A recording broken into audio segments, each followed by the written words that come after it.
સૌથી પહેલા વાત કરીએ સુપ્રીમના આદેશની।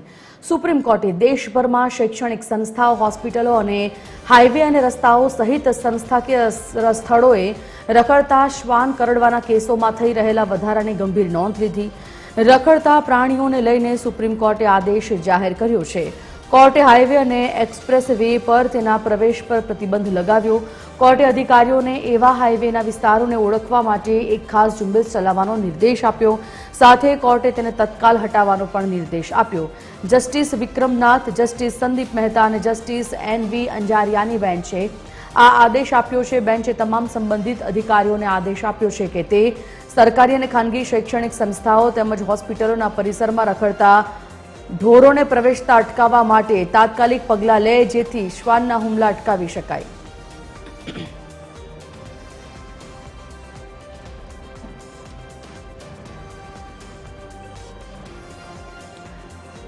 તો રખડતા ઢોરને લઈને સુપ્રીમનો આ આદેશ। સ્કૂલ, હોસ્પિટલમાં ન દેખાવા જોઈએ રખડતા શ્વાન। હુમલાઓ અત્યારે જે વધી રહ્યા છે રખડતા શ્વાનોને કારણે, જેના કારણે સુપ્રીમ કોર્ટે લાલ આંખ કરી છે અને રખડતા ઢોર મુદ્દે સુપ્રીમ કોર્ટ હવે આકરા પાણીએ દેખાયું। કોર્ટે તમામ રાજ્યોને આ આદેશ કર્યો છે। 2 મહિનાનો સમય આપ્યો છે। રખડતા શ્વાનને શેલ્ટર હોમમાં મોકલવા માટેનો સુપ્રીમનો આદેશ। હાઈવે, રસ્તા પરથી રખડતા શ્વાન, રખડતા ઢોરને હટાવવા માટેનો આદેશ। સવાલ ઉભો થઈ રહ્યો છે કે જ્યારે 2 મહિનાનો સમય આપવામાં આવ્યો છે અને રખડતા ઢોર, રખડતા પશુઓને જ્યારે શેલ્ટરમાં પૂરવાની વાત સામે આવી છે, ત્યારે શું તંત્ર પાસે એટલા શેલ્ટર છે કે આ રખડતા શ્વાન, રખડતા ઢોરને એક શેલ્ટરમાં તેઓ બંધ કરી શકે? અનેકોવાર આ પ્રશ્નો ઊભા થઈ રહ્યા છે। અનેકોવાર આ સંસ્થાઓને આ પ્રકારના આદેશ આપવામાં આવ્યા છે, પરંતુ સવાલ અનેકવાર એ જ ઊભા થઈ રહ્યા છે કે શું એ રખડતા શ્વાનો, રખડતા ઢોરોને પૂરવા માટે તેમની જવાબદારી, તેમને ખવડાવવા પીવડાવવા માટેની વ્યવસ્થા શું એ તંત્ર પાસે છે?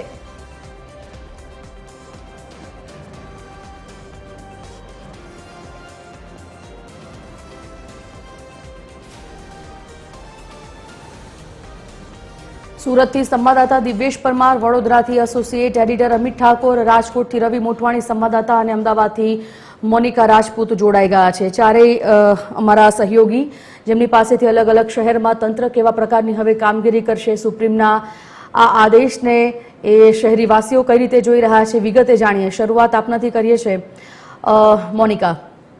સુપ્રીમનો જે આદેશ છે એ આદેશને લઈને હવે જે રખડતા શ્વાન છે, રખડતા ઢોર છે, તેમને શેલ્ટરમાં પૂરવા માટેની જે વાત બહાર આવી છે, પહેલા તો કયા મુદ્દાસર આ સુપ્રીમે આ પ્રકારના આદેશ કર્યો? બીજું કે આ આદેશને જે પશુ પ્રેમીઓ છે તે કઈ રીતે જોઈ રહ્યા છે? બિલકુલ તે સંજીવની, જે પ્રમાણે સુપ્રીમ કોર્ટે રખડતા ઢોર અને રખડતા શ્વાન મુદ્દે જે પ્રમાણે આદેશ આપવામાં આવ્યું છે, જેમાં જે કોમર્શિયલ હોય કે હોસ્પિટલ હોય કે શૈક્ષણિક જે સંસ્થા હોય ત્યાં રખડતા જે શ્વાન જે છે ન દેખાય તેવું સુપ્રીમ કોર્ટ દ્વારા આદેશ આપવામાં આવ્યું છે। અને બીજી તરફ એવું કહેવામાં આવ્યું છે કે જે રખડતા શ્વાન છે તેઓને શેલ્ટર હોમમાં જ રાખવામાં આવે। પરંતુ એક સવાલ એવો પણ ઊભો થઈ રહ્યું છે કે જે પ્રમાણે સુપ્રીમ કોર્ટ દ્વારા આદેશ આપવામાં આવ્યું છે, જે એની અત્યારે જે એના નિયમો હશે તે તમામ રાજ્યમાં જે મોકલવામાં આવશે અને તે નિયમો બાદ જે રાજ્ય પાસે આવશે અને તે અલગ અલગ જે મહાનગરપાલિકામાં મોકલવામાં આવશે। પરંતુ સૌથી મહત્વની જ્યારે વાત છે સંજીવની, કે આપણે અમદાવાદની જ્યારે વાત કરવામાં આવે તો અમદાવાદમાં શ્વાનની સંખ્યાની વાત કરવામાં આવે તો 2,10,000 જેટલી અમદાવાદમાં શ્વાન છે, જેમાં અત્યાર સુધી એવો નિયમ હતો કે જે જગ્યા ઉપર અગર કોઈ શ્વાને અગર કોઈ વ્યક્તિને બાઇટ્સ કરી હોય તો તેને લઈ જવામાં આવતું હતું, 15 દિવસ શેલ્ટર હોમમાં રાખીને ફરીથી એ જગ્યા ઉપર મૂકી દેવામાં આવતું હતું। પરંતુ હવે સુપ્રીમ કોર્ટ દ્વારા એવું કહેવામાં આવ્યું છે કે એ શ્વાનને, એ તમામ શ્વાનને કે શેલ્ટર હોમમાં જ રાખવામાં આવે। તો આ જે સવાલ થઈ રહ્યો છે કે અત્યાર સુધી અમદાવાદની વાત કરવામાં આવે તો એક વસ્ત્રાલમાં 2 શેલ્ટર હોમ બનાવવામાં આવ્યા છે, એક બાકરોલમાં છે અને એક દાણીલીમડા, એટલે કે 4 જેટલા શેલ્ટર હોમ છે। તો એની જગ્યા ઉપર 2,10,000 રખડતા જે શ્વાન છે તો શું એ આટલા શેલ્ટર હોમમાં જઈ શકે છે, એ લોકોને રાખી શકે છે કે ગીચોગીચ ભરવામાં આવશે? એટલે કે આ એક પણ સવાલ ઊભો રહ્યો છે. બીજી તરફ સુપ્રીમ કોર્ટ દ્વારા જે 2 મહિનાનો સમય આપ્યો છે, તો શું અમદાવાદ મ્યુનિસિપલ કોર્પોરેશન હોય કે એ 2 મહિનાની અંતર્ગત આ જે તમામ જે છે કામગીરી જે છે પૂર્ણ કરી શકે છે? કારણ કે જે પ્રમાણે હવે જે રખડતા જે શ્વાન છે તેને બાઇટ્સના પણ જે કેસો જે છે ખૂબ જ વધી રહ્યા છે. ત્યારે જ ગઈકાલે પણ અમદાવાદ મહાનગરપાલિકાએ એવું કીધું હતું કે દરેક જે અર્બન સેન્ટર જે છે ત્યાં જે વેક્સિનેશન જે છે લોકો કરાવી શકે છે. એટલે કે આ જે કિસ્સાઓ વધી રહ્યા છે ત્યારે તેઓને એ કિસ્સાઓને ધ્યાનમાં રાખીને પણ જે અમદાવાદ મ્યુનિસિપલ કોર્પોરેશન દ્વારા આ જે અર્બન સેન્ટરની પણ જે વ્યવસ્થા કરવામાં આવી હતી, ત્યારે હવે જે સુપ્રીમ કોર્ટ દ્વારા આ એક નવો જે છે આદેશ કરવામાં આવ્યો છે કે જે શ્વાનને જે છે શેલ્ટર હોમમાં રાખવામાં આવે ત્યારે હવે કયા પ્રકારની કામગીરી રહેશે તે એક મોટો સવાલ છે. વડોદરાથી અમિત તમારી પાસે આવીએ છીએ. અમિત, સુપ્રીમે આદેશ તો આપી દીધો, એ આદેશનું પાલન પણ હવે સૌ કોઈએ કરવું જ પડશે. 2 મહિનાનો સમય આપ્યો છે, તંત્ર સ્વાભાવિકપણે આદેશનું પાલન કરશે. પરંતુ પ્રશ્ન એ થાય કે જ્યારે શહેરમાં 3 થી 4 શેલ્ટર હોય, ક્ષમતા 100ની હોય અને તેમાં 500 પશુઓને ભરવામાં આવશે, તો શું એ પશુઓ માટે ઇનફ છે શેલ્ટર? કોઈ વૈકલ્પિક વ્યવસ્થા માટેના કોઈ આદેશો આપવામાં આવ્યા છે સુપ્રીમ તરફથી? જો આપે જે મુદ્દો કહ્યો અને જે સવાલો ઉઠાવ્યા છે, સવાલો સ્વાભાવિક છે એટલા માટે કારણ કે જે પૂરતી વ્યવસ્થાઓ છે, જો રખડતા ઢોરો છે તો તેને પકડીને જે શેલ્ટર હોમમાં રાખવામાં આવે છે, અથવા શ્વાન છે કે જેઓ લોકોને કરડીને નુકસાન પહોંચાડી રહ્યા છે તેનું ખસીકરણ તો કરવામાં આવે છે, પરંતુ ઘણા શ્વાન એવા હોય છે અને રખડતા ઢોરો, રખડતા શ્વાન કે જેમને જરૂરી છે કે શેલ્ટર હોમમાં રાખવામાં આવે, પરંતુ ત્યાં પૂરતી વ્યવસ્થા નથી. અને એટલા માટે જ આ અગાઉ પશુ પ્રેમીઓ પણ આને લઈને આવા જે આદેશો અગાઉ હાઈકોર્ટના આવ્યા હોય કે સુપ્રીમ કોર્ટના આવ્યા હોય કે સ્થાનિક કોર્ટના આવ્યા હોય તેને લઈને સવાલો ઉભા કરી ચુક્યા છે. પરંતુ હવે જે સુપ્રીમ કોર્ટનો આદેશ છે તેને દરેકે માનવો પડશે. સૌથી મોટી જવાબદારી સ્થાનિક તંત્રની છે, પરંતુ વડોદરામાં પણ એટલા માટે આ મુદ્દો જરૂરી છે કારણ કે વડોદરાવાસીઓ પણ રખડતા ઢોર અને રખડતા શ્વાનને લઈને છેલ્લા ઘણા વર્ષોથી ખૂબ પરેશાન છે અને વડોદરાના કેટલાક જાગૃત નાગરિકો આ અંગે કોર્ટમાં પણ જઈ ચુક્યા છે અને લોકોની વેદનાને ન્યાય આપવાના પ્રયત્નો પણ કરી ચુક્યા છે. તેમાંના 2 વ્યક્તિ આપણી સાથે છે, પંકજ દરવે અને અતુલ ગામેજી. પંકજભાઈ, પહેલા આપની પાસે આવીશ. આપે પણ રખડતા શ્વાન અને ઢોરોને લઈને અગાઉ અવાજ ઉઠાવ્યો છે, સ્થાનિક તંત્રને પણ રજૂઆતો કરી છે. હવે સુપ્રીમનો આદેશ છે કે તેને હટાવવામાં આવે. સુપ્રીમ કોર્ટે આ આદેશ કરીને એક પ્રકારે એક રાહતના, સામાન્ય માણસ માટે રાહતના સમાચાર છે, કેમ કે અનેક વખત જો સામાન્ય નાગરિક તો ઘણા બધા રજૂઆતો કરતા જ હોય છે, કાયદેસરની રજૂઆતો પણ અમે પણ પોતે પણ કરેલી છે. આઈટીઆઈ મારફતે પણ અમે એના આંકડાઓ માંગીને એના પર કંઈક તંત્ર સુધારો કરે એવા પ્રયત્નો કર્યા છે, અરજીઓ પણ કરી, પણ સ્થાનિક તંત્ર એ જે ફોર્સથી કામ કરવો જોઈએ એ ફોર્સથી કામ કર્યું નથી. અને ક્યાંક ને ક્યાંક આજની તારીખે પણ હવે ઠંડીના દિવસોમાં રાતના સમયે વાહન ચાલકોની પાછળ દોડે છે. હવે કોઈ હોસ્પિટલમાં જતું હોય અડધી રાત્રે, કોઈ ક્યાં જતું હોય, કોઈ નોકરીએ જતું હોય, તો એવા સંજોગોની અંદર આ જે રખડતા શ્વાન છે એમનો જે ડર છે લોકોને આજે પણ સતાવે છે. કેટલીક વખત ખાલી દોડે અને એનામાં ક્યાંક ને ક્યાંક એ બીકના કારણે પણ વાહન ચાલક પડી જતા હોય છે. એટલે આ જરૂરી છે અને સુપ્રીમ કોર્ટનો અમે આભાર માનીએ છીએ. આપ શું માનશો, આપ શું કહેશો કે જે રીતે સુપ્રીમ કોર્ટે આદેશ કર્યો છે, પરંતુ સવાલ એ પણ છે કે એટલા બધા રખડતા ઢોર છે, એટલા બધા રખડતા શ્વાનોનો ત્રાસ છે, પરંતુ જો જેને પકડવામાં આવે તો જે જગ્યાએ રાખવામાં આવે છે શેલ્ટર હોમ, તે જગ્યાએ વ્યવસ્થા પૂરતી છે, તેને લઈને પણ સવાલો અનેક ઉભા થયા છે. હું અમિતભાઈ પહેલા એ જ કહીશ કે વડોદરા શહેરમાં અત્યારે જે પશુ એટલે ગાયોને જે પકડે છે એના ઢોરવાળા વડોદરા શહેરની અંદર પણ છે, પરંતુ જ્યાં પશુઓને કે ગાયોને પૂરતો ખોરાક પણ આપવા મળતો ત્યાં ઢોર પશુ મરી જતા હોય છે. હવે શ્વાનની વાત, કૂતરાઓ વડોદરા શહેરમાં પણ એટલા જ કૂતરાઓ, ઢગલાબંધ કૂતરાઓ રાત્રે જોવા મળશે, 25-25 ના ટોળામાં ફરતા હોય છે. જો આ કૂતરાઓ માટે પણ વડોદરા શહેરમાં ખસીકરણ કરવામાં આવે છે, તેમ છતાં કૂતરાઓનો દિવસે દિવસે વધારો થતો હોય છે. એટલે ખસીકરણ જ્યાં થઈ રહ્યું છે, કરવામાં આવી રહ્યું છે, એ પણ કાગળ પર છે. એના કારણે વડોદરા શહેરમાં કૂતરાઓની સંખ્યા વધી રહી છે. હવે જયારે જો શેલ્ટરમાં લઈ જવાના હોય તો આટલા બધા કૂતરાઓ માટે અલગ અલગ શેલ્ટરો અલગ ઝોનમાં બનાવવા પડશે અને એમના માટે પણ ખાવાની પૂરતી વ્યવસ્થા કરવી પડશે, કેમ કે એનો પણ હક છે, ખાવા પીવાનો પશુઓનો પણ હક છે. પરંતુ વડોદરા મહાનગરપાલિકા કે અન્ય તમામ નગરપાલિકાઓએ આ લોકો શેલ્ટરો બનાવે છે પરંતુ ખાવાની પાણી પીવાની પૂરતી વ્યવસ્થા નથી રાખતા, ત્યાં પણ મૃત્યુ પામતા હોય છે. તમારા ધ્યાનમાં શું છે? વડોદરા મહાનગરપાલિકાની જવાબદારી છે, જો હવે રખડતા શ્વાન પકડવામાં આવશે અને શેલ્ટર હોમમાં મોકલવામાં આવશે તો શેલ્ટર હોમ એટલા પૂરતા છે પાલિકા પાસે? વડોદરા પાસે કોઈ એવા શેલ્ટર હોમ છે ને. અત્યારે ગાયોને પકડીને શેલ્ટર હોમ મળે ત્યાં પણ જૂજ સંખ્યામાં રાખવા પડે છે, એટલે ગાયો પકડીને આ લોકો છોડી દેતા હોય છે. તો હવે તો શ્વાનની જયારે વાત આવતી હોય તો મોટા મોટા શેલ્ટરો બનાવવા પડશે, એના માટે કે નાના પાંજરા બનાવવાને પણ મોટા શેલ્ટર બનાવશે, એને સુવાની જમવાની વ્યવસ્થા પણ પૂરી આપવી પડશે, અંદર એમને કુદરતી વાતાવરણ પણ પૂરું પાડવું પડશે. પરંતુ વડોદરા મહાનગરપાલિકા તમામ કામગીરી જે કાગળ પર થઈ રહી છે એ હવે કાગળ પર નહીં કરવી પડે અને સુપ્રીમ કોર્ટે જે આદેશ કર્યો છે એનું પાલન વડોદરા મહાનગરપાલિકાએ કરવું જ પડશે. વડોદરા મહાનગરપાલિકાએ આ સુપ્રીમ કોર્ટના આદેશનું પાલન કરવું પડશે, ન માત્ર વડોદરા પરંતુ રાજ્યભરમાં અને દેશભરમાં, કારણ કે સુપ્રીમનો આદેશ છે. એવામાં વડોદરા અને રાજ્યમાં તો રખડતા શ્વાન અને જે ઢોરો છે તેનો ત્રાસ તો છે, પરંતુ દેશના અનેક ભાગોમાં આ પ્રકારની સમસ્યા છે અને તેને જ લઈને સુપ્રીમમાં અગાઉ ઘણી બધી અરજીઓ થઈ છે. સ્થાનિક કોર્ટ અને હાઈકોર્ટમાં પણ આ પ્રકારની અરજીઓ થઈ છે. હવે જ્યારે સુપ્રીમનો આદેશ થયો છે ત્યારે જરૂરી એ છે કે રખડતા શ્વાન અને રખડતા ઢોરોનો ત્રાસ દૂર થાય, કારણ કે રખડતા ઢોરોને કારણે હમણાં થોડા દિવસ પહેલા જ વડોદરામાં એક યુવાનનું મૃત્યુ થયું છે અને પહેલા પણ આ પ્રકારના ઘણા કિસ્સા બન્યા છે જેમાં રખડતા ઢોર અચાનક આવી જવાને કારણે, બાઇક સ્લીપ થવાને કારણે વાહન ચાલકોના મૃત્યુ થયા છે. રખડતા શ્વાન પણ લોકોને કરડીને નુકસાન પહોંચાડી રહ્યા છે. એવામાં સુપ્રીમનો આદેશ છે, સ્થાનિક તંત્રએ પણ તેની જવાબદારી પૂરી કરવી પડશે, વ્યવસ્થાઓ ઊભી કરવી પડશે. બિલકુલ રવિ, જ્યારે ન્યાયની વાત હોય અને એમાં પણ સુપ્રીમ ન્યાય કરતી હોય એટલે સ્વાભાવિકપણે સુપ્રીમનો જે આદેશ છે સર્વોપરી ગણવામાં આવે છે. જો રખડતા શ્વાન, રખડતા ઢોર, એમાં રખડતી ગાયો પણ આવી ગઈ, બેકાબુ આખલાઓ પણ આવી ગયા. ઘણીવાર આપણે જોયું છે કે બેકાબુ આખલાઓએ ઘણા લોકોને નુકસાન પહોંચાડ્યું છે, એમાં પણ ઘણા લોકોના જીવ ગયા છે. પરંતુ હંમેશા જ્યારે આ પ્રકારની વાત સામે આવતી હોય છે, જે રીતે અત્યારે અમિતે વાત કરી વડોદરાથી, કે જ્યારે કોઈ વૈકલ્પિક વ્યવસ્થાની વાત હોય તો ન ફક્ત સુપ્રીમના આદેશને અનુસરવા માટે એક શેલ્ટરમાં કૂતરાઓને અથવા ગાયોને અથવા તો કોઈ પણ રખડતા ઢોરને ભરી દેવામાં આવે, તેમના ખાવા પીવા રહેવા માટેની શું વ્યવસ્થા તંત્રની જવાબદારી નથી? અને જો એ જવાબદારી માટે સુપ્રીમે કોઈ ધ્યાન દોર્યું છે ખરું તંત્રનું?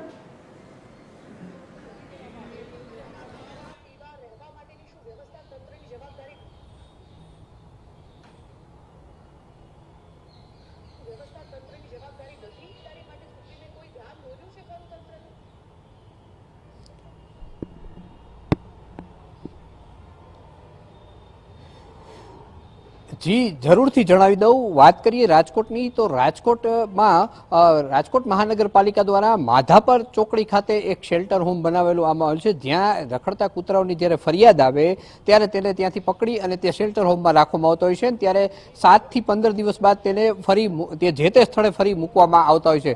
પરંતુ હવે જે સુપ્રીમ કોર્ટે જે આદેશ કર્યો છે કે હવે રખડતા કૂતરા હોય કે પશુઓ હોય તે જ્યારે આવી ફરિયાદ આવે તો ત્યારે તેને કાયમી માટે પકડી અને તેને ત્યાં શેલ્ટર હોમમાં રાખવામાં આવશે. રાજકોટ શહેરની વાત કરીએ તો રાજકોટમાં ફક્ત એક જ શેલ્ટર હોમ છે.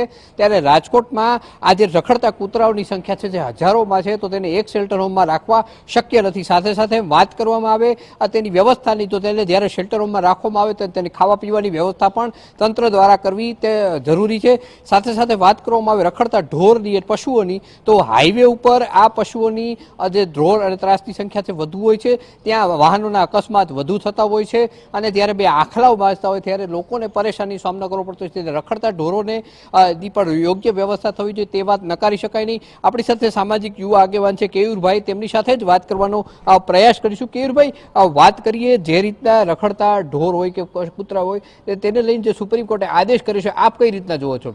સુપ્રીમ કોર્ટે આજે જે ચુકાદો આપ્યો કે રખડતા શ્વાન અને પશુઓને શેલ્ટર હોમમાં એમની અલાયદી વ્યવસ્થા થવી જોઈએ, એ ખૂબ સુપ્રીમ કોર્ટનો જે આ નિર્ણય છે કે ચુકાદો છે કે આદેશ છે એ આવકારદાયક છે.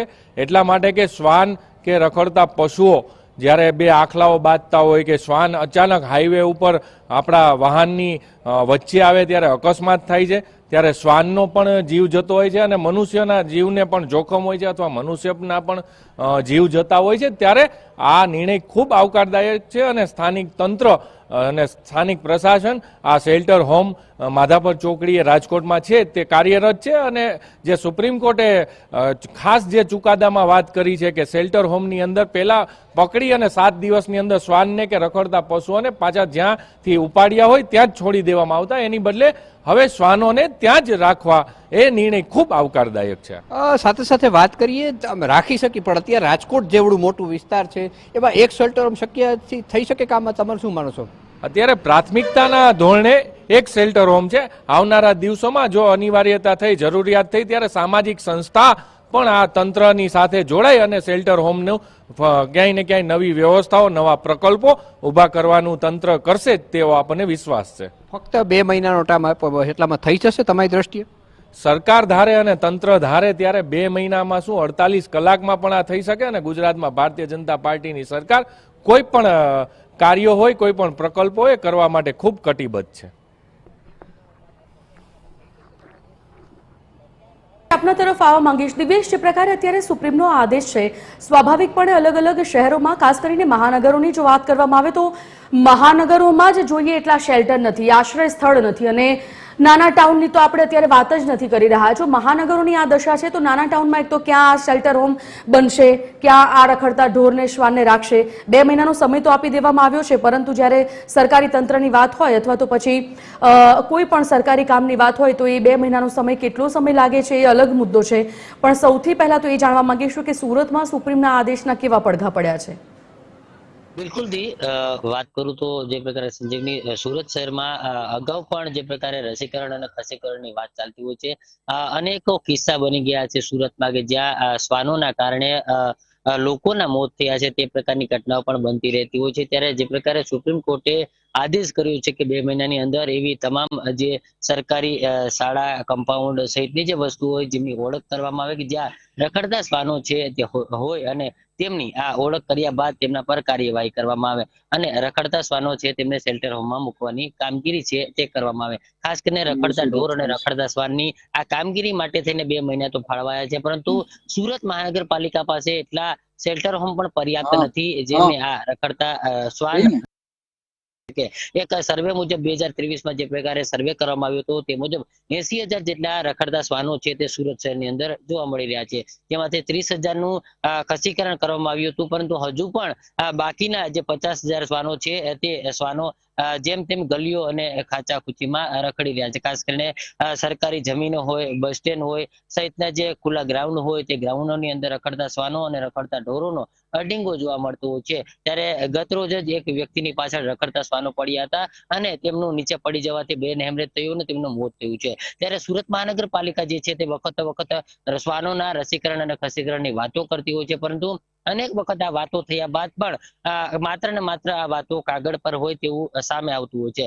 અનેકો ખર્ચાઓ કર્યા બાદ જે પ્રકારે રખડતા શ્વાનોની સ્થિતિ ઠેરની ઠેર શહેરમાં જોવા મળતી હોય છે, ત્યારે લોકો પણ જે પ્રકારે સુરત મહાનગરપાલિકા સામે રોષે ભરાયા હતા અને અગાઉ પણ જે પ્રકારે મોરચા માંડ્યા હતા. પરંતુ કહી શકાય કે જે પ્રકારે હાલ સુપ્રીમ કોર્ટે જે આદેશ કર્યો છે અને આદેશને લઈને હવે સુરત મહાનગરપાલિકા જે છે તે રખડતા શ્વાનો અને રખડતા ઢોરો વિરુદ્ધ કેવી કાર્યવાહી કરે તે જોવાનું રહેશે. કારણ કે જે પ્રકારે અગાઉ પણ આ રીતે રસીકરણ અને ખસીકરણની કામગીરી કરવામાં આવી હતી, અનેક જે પ્રકારે શ્વાનોના હુમલા થયા હતા, તેના કારણે અનેક જે પ્રકારે લોકોના જીવ પણ ગયા છે, અનેક લોકો ઘાયલ પણ થયા છે. પરંતુ હવે જે પ્રકારે સુપ્રીમ કોર્ટનો આ આદેશ થયો છે ત્યારે સુરત મહાનગરપાલિકા હવે કઈ રીતે કામગીરી કરે છે તે જોવું રહ્યું.